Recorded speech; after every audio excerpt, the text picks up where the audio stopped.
Police say they found a juvenile with an AR-15 rifle at a Raleigh High School basketball game. Good afternoon to you. I'm Jeff Hogan. And I'm Renee Chu. Thanks for joining us. It adds to a long list of security incidents at schools in our area recently. This latest one happened last night at Millbrook High School during a basketball game against Hillside High. WRAL's Adam Owens talked with a parent who was there and not happy with how this was all handled. And Adam, because of this incident, there are extra officers at Millbrook today.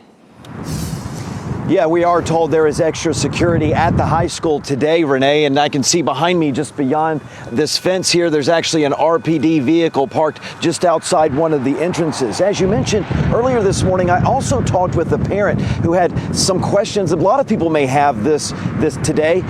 How did this AR-15 rifle get into the game? She also is not very happy with how things were handled. She says a lot of spectators and a lot of parents who were at the game were not told about the danger that officers found. Now, again, this all happened last night at Millbrook High School during a game between Millbrook and Hillside High. At about 8:40 last night, police got word about a student with a gun. They later found a juvenile boy with an AR-15 rifle. We're told officers immediately took him into custody.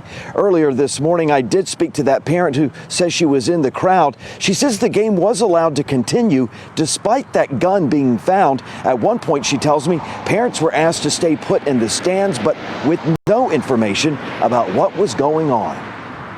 I feel that we should have had some sort of notification that there was some active situation happening. And just as well as they locked down the students in school, the game should have been locked down. It should have ended. It should not have continued.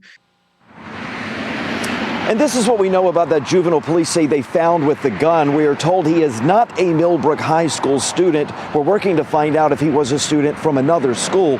Investigators are working on a juvenile petition and secure custody order. That was at last check. But again, that big question, how did this AR-15 get into this game? How did the student get access to this gun? And could there be more charges on perhaps an adult who may have allowed access to the gun in some way? Those are questions we are continuing to ask through the day, Renee.